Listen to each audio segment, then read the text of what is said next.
भारताच्या क्षमता, बुद्धिमत्ता आणि धोरणातील सातत्य यामुळे जागतिक स्तरावरील उत्पादक भारताकडे आकर्षित होत असल्याचं केंद्रीय मंत्री अश्विनी वैष्णव यांनी म्हटलंय.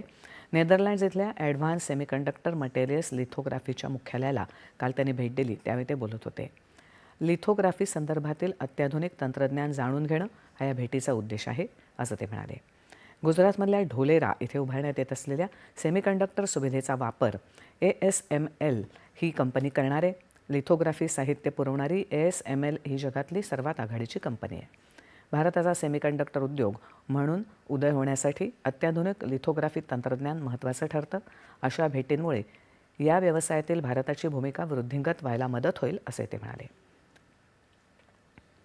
कृत्रिम बुद्धिमत्तेच्या 5ही स्तरांवर भारताची स्थिती अतिशय सातत्यपूर्ण असून ॲप्लिकेशन स्तरावर भारत लवकरच नेतृत्व करेल, असा विश्वास त्यांनी व्यक्त केला. चिप निर्मितीच्या स्तराचा विकास सुरू असून पायाभूत स्तर हा $70 अब्ज असून तो दररोज वाढत आहे. यामधली गुंतवणूक $90 अब्ज जवळ पोहोचली असल्याची माहिती त्यांनी यावेळी दिली. फली नरिमन देशातल्या कायदेतज्ञांच्या मानदियाळीतले एक श्रेष्ठ